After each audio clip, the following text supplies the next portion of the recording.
आज मैं आप लोग के लिए movie now you see me explain करने जा रही हूँ जो हॉर्समैन यानी जादूगरों के बारे में है। तो मूवी के स्टार्ट में हम उन्हीं जादूगरों में से एक को देखते हैं जिसका नाम डैनियल है और वो प्लेइंग कार्ड से सब लोगों को अपना जादू दिखा रहा है। इसे सीन कट होकर मैरिड की तरफ जाते हैं जो हिप्नोटाइजिंग मास्टर है, यानी वो किसी को भी हिप्नोटाइज करके अपना काम करवा सकता था। इसके बाद एंट्री होती है जैक की जो बोर्ड पर लोगों को जादू दिखा रहा था। आखिर में हमें हेनली देखने को मिलती है जो लॉस एंजलिस में अपना जादू परफॉर्म कर रही थी, लेकिन यहाँ एक मिस्टीरियस आदमी सब पर नजर रख रहा था। ये आदमी कौन है ये तो मिस्ट्री ही है जो हमें मूवी के एंड में पता चलेगी। यहाँ अब हम देखते हैं कि इन चारों को टैरो कार्ड्स मिलते हैं जिन कार्ड्स पर आई का सिंबल बना हुआ था और इस कार्ड पर एक एड्रेस और डेट भी मेंशन थी, यानी वो एक इनविटेशन था। अब वो चारों एक बिल्डिंग में पहुंचते हैं जिसका एड्रेस उस कार्ड पर मेंशन था। वहां पहुंचने पर उन्हें वो बिल्डिंग लॉक मिलती है और फिर जैक उस बिल्डिंग का ताला तोड़ता है और अंदर जाने पर उन्हें वहां पर एक रोज और एक पानी का मग मिलता है। जैसे ही रोज को उस पानी के अंदर डालते हैं तो फ्लोर में से स्मोक प्रोड्यूस होता है और साथ ही एक प्रोजेक्टर भी ऑन हो जाता है। इस प्रोजेक्टर पर उस शो का डिजाइन और डिटेल्स थी, यानी अब उन लोगों को साथ मिलकर काम करना था। और फिर ये सब यहीं पर खत्म हो जाता है और हम मूवी में एक साल के बाद इन चारों को एक साथ वेगस में शो करते हुए देखते हैं। इधर शो में हम दो और नए कैरेक्टर्स को देखते हैं, आर्थर और थेडियस। आर्थर इस शो का स्पॉन्सर है और साथ ही एक बहुत बड़ा बिजनेसमैन, और थेडियस जादूगरों के जादू को एक्सपोज करने का काम करता है और उनकी ट्रिक्स की मिस्ट्री लोगों को दिखाता है। और इस शो में भी वो एक वीडियो रिकॉर्ड कर रहा था ताकि वो इन सब को पब्लिक में एक्सपोज कर सके। शो में मैजिशियंस बहुत सी ट्रिक्स दिखाते हैं और अब उनका लास्ट ट्रिक था बैंक रॉबरी। इधर वो पब्लिक में से एक आदमी को लेते हैं और उसके बैंक की डिटेल्स लेकर उसे स्टेज पर बुलाते हैं। स्टेज पर डैनियल उस आदमी को एक कार्ड देता है, कहता है कि इस कार्ड पर साइन करके इस शो की टिकट के साथ अपनी पॉकेट में रखो। लोग अपने जादू के जरिए उस आदमी को उसके बैंक में भेजने वाले थे और इसीलिए मैरिड और जैक उस आदमी को एक हेलमेट पहनाते हैं जिससे वो इस शो के साथ कनेक्ट में रह सकता था। फिर हेनली अपने जादू से एक टेलीपोर्टेशन मशीन स्टेज पर लेकर आती है। अब वो लोग टेलीपोर्टेशन मशीन की हेल्प से उस आदमी को उसके बताए हुए पेरिस के एक बैंक में पहुंचा देते हैं और वो आदमी सचमुच स्टेज से गायब हो जाता है। और कुछ देर बाद हम देखते हैं कि शो की एक बड़ी स्क्रीन पर वो आदमी नजर आ रहा था और वो सच में बैंक के लॉकर में था। यहाँ बहुत सारे पैसे थे। वो आदमी डैनियल की इंस्ट्रक्शंस के अकॉर्डिंग अपना साइन किया हुआ कार्ड और उस शो के टिकट्स उन पैसों पर रखता है और फिर अपने हेलमेट से एक बटन दबाता है जिससे वो सारा पैसा वेंटिलेशन पाइप्स में जाकर वहीं पर आ जाता है जहाँ शो हो रहा था। पूरा हॉल उन पैसों से भर गया था और जब लोग उन पैसों को चेक करते हैं तो वो पैसे बिल्कुल असली होते हैं। और दूसरी तरफ जब बैंक खुलता है तो वहाँ पर उन्हें पैसे नहीं मिलते बल्कि वो साइन किया हुआ कार्ड और शो के टिकट्स थे। रॉबरी की वजह से वो लोग बहुत ज्यादा फेमस हो गए थे और उस रॉबरी की वजह से पुलिस उन्हें अरेस्ट कर लेती है और इस रॉबरी केस की इन्वेस्टिगेशन का काम एक FBI एजेंट डीलन को मिलता है। अब अपनी साथी के साथ मिलकर उस आदमी से इन्वेस्टिगेट कर रहा था उसको हॉर्समैन ने उस शो में यूज किया था, लेकिन यहाँ उनको कुछ भी पता नहीं चलता क्योंकि उन हॉर्समैन ने शो के दौरान उस आदमी को हिप्नोटाइज कर लिया था। वो अभी तक हिप्नोटाइज था। इसके बाद वो लोग हॉर्समैन से इन्वेस्टिगेशन स्टार्ट करते हैं, लेकिन वो हॉर्समैन अपनी ट्रिक और बातों से उन लोगों को बेवकूफ बनाकर वहाँ से चले जाते हैं। ऐसे पुलिस को उनके खिलाफ कोई सबूत नहीं मिलता, पुलिस भी उन्हें छोड़ देती है। किसी भी हाल में इस केस को सॉल्व करना चाहता था और जैसे ही उसे पता चलता है कि थेडियस जो मैजिशियंस को एक्सपोज करता है इस शो में था तो वो फौरन थेडियस की हेल्प लेने जाता है। उनकी बातों के दौरान अब हमें लाइनल श्राइक के बारे में पता चलता है। वो एक कमाल का मैजिशियन था पर थेडियस के एक्सपोज करने से उसका सारा करियर तबाह हो गया। लेकिन उसने हार नहीं मानी और नई ट्रिक्स बनाने लगा। में से एक ट्रिक को परफॉर्म करते हुए लाइनल श्राइक एक दिन मर गया। इधर वो थेडियस से पूछते हैं कि क्या तुम लाइनल श्राइक की मौत का जिम्मेदार अपने आप को समझते हो? कहता है बिल्कुल भी नहीं, वो सिर्फ अपने ट्रिक की वजह से मरा था। इसके बाद थेडियस उन्हें एक्सप्लेन करता है कि कैसे हॉर्समैन ने वो बैंक लूटा था। वो बताता है कि उन्होंने उस आदमी को जिससे उन्होंने बैंक की डिटेल दी थी उसे पहले ही हिप्नोटाइज करके उसे डिटेल मांगी थी। फिर स्टेज के नीचे बैंक की एक सेव कॉपी बनाई गई थी यानी वो आदमी ट्रांसपोर्ट होकर पैरिस नहीं गया था बल्कि सिर्फ स्टेज के नीचे गया था। और वो पैसे जो बैंक से गायब हुए थे और यहाँ पर आए थे, इस बारे में थेडियस कहता है कि शायद उन पैसों को ट्रांसफर टाइम में ही चोरी कर लिया गया होगा। उसके बदले बैंक में नकली पैसे रख दिए गए और साथ ही उस आदमी का साइन किया हुआ कार्ड और यहाँ शो की टिकट भी रख दी थी। और जो डुप्लीकेट पैसे उन्होंने उस बैंक में रखे थे वो फायर पेपर से बने हुए थे, यानी वो आसानी से जलकर वहाँ से गायब हो गए थे।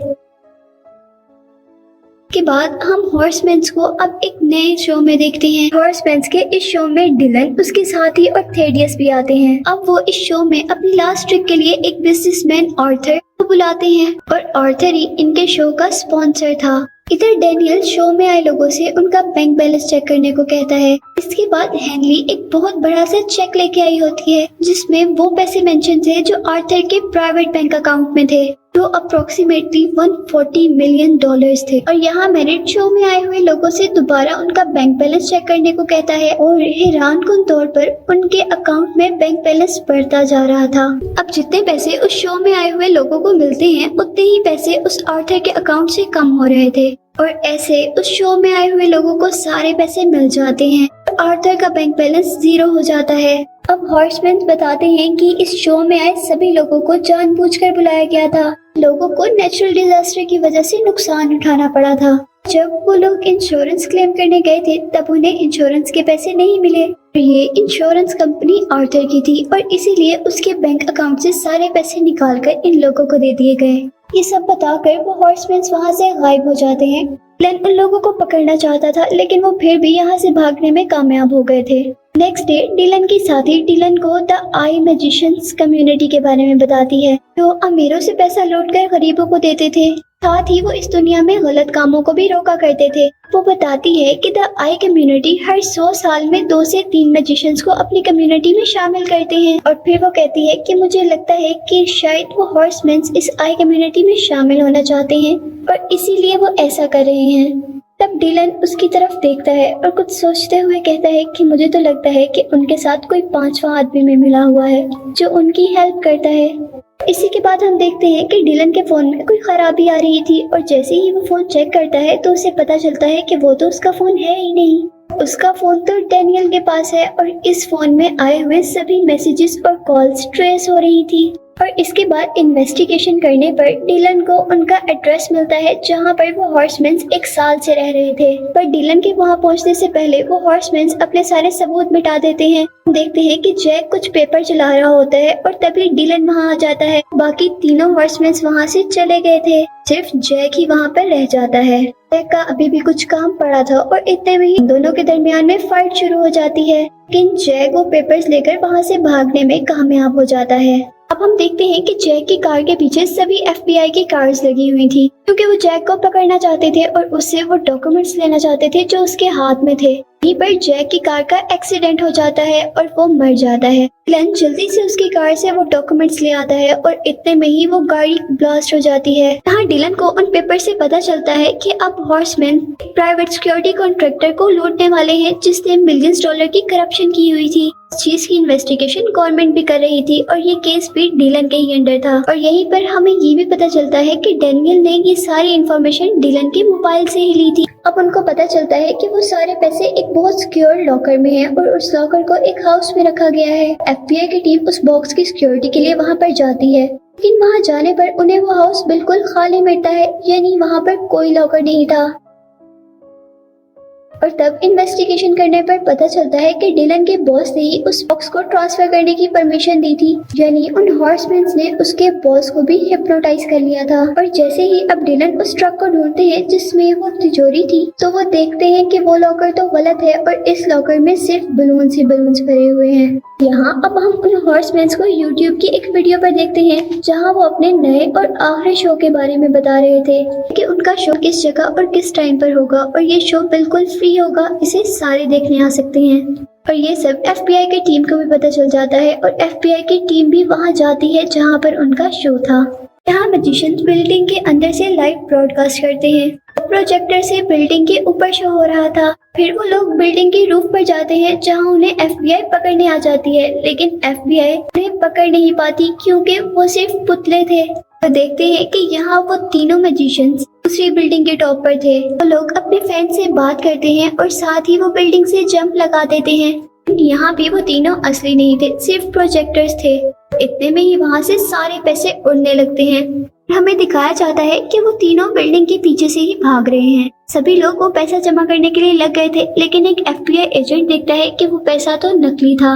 और फिर उनके लिए ये मिस्ट्री हो जाती है कि अगर ये पैसा नकली है तो असली पैसा कहाँ है। और इतने में ही थेडियस जो अपनी कार की तरफ जा रहा था, जब अपनी कार को अनलॉक करता है तो उसकी कार में से पैसे निकलते हैं, जिससे जाहिर होता है कि ये पैसे उसने चुराए थे या उसके लिए चुराए गए थे। और तब पुलिस थेडियस को अरेस्ट कर लेती है। और इधर डिलन को लगता है कि ये हॉर्समैन्स का 5वां साथी है। तो यहाँ डिलन जेल में थेडियस से मिलने आता है और थेडियस डिलन को कहता है कि मुझे पता है कि ये सब उन मैजिशियंस ने कैसे किया। वो कहता है कि जैक भी मरा नहीं है, वो भी जिंदा है। बताता है कि जिस गाड़ी में जैक भाग रहा था और जिस गाड़ी का FBI पीछा कर रही थी, वो दोनों गाड़ियाँ कोई और थी। जिस कार का FBI पीछा कर रही थी उसमें जैक नहीं था। फिर वो बताता है कि उस हाउस में जब तुमने देखा कि वहाँ लॉकर नहीं है और वो खाली है, भी एक सिर्फ स्कैम था, यानी उन्होंने उस लॉकर के आगे एक मिरर लगा दिया था, जिससे तुम्हें वो रूम खाली लगा। इसी के साथ वो कहता है कि जब तुम लोग दूसरे लॉकर को ढूंढने गए तो तभी जैक वहाँ पर आता है, मिरर तोड़कर और साथ ही वो लॉकर तोड़कर सारे पैसे ले जाता है। यहाँ डिलन उससे कहता है कि कोई खुद को मरने का टाटा क्यों करेगा, उन्होंने तो पैसे भी नहीं रखे, कोई इतना बड़ा रिस्क क्यों लेगा। इस बात पर थेडियस कहता है कि यही सिर्फ एक बात है जो मेरी समझ में नहीं आ रही। डिलन अब थेडियस से कहता है कि मुझे सारी कहानी समझ आ गई है। यहाँ जब थेडियस वहाँ से पीछे मुंह करता है तो मूवी की मिस्ट्री खुलती है। डिलन एकदम से वहाँ जेल से बाहर चला जाता है और उसे कहता है कि शायद तुम्हारे से किसी ने बदला लिया है, लाइनल श्राइक का, जिसको तुमने एक्सपोज किया था और जिंदगी बर्बाद की थी। वो बताता है कि वो लॉकर जो उस इंसिडेंट के टाइम पे यूज हुआ था, उसको अल्कोहल कंपनी ने उस बैंक के लिए बनाया था जिस बैंक को अब हॉर्समैन्स ने लूटा था। उस लॉकर की खराबी की वजह से लाइनल श्राइक मर गया था।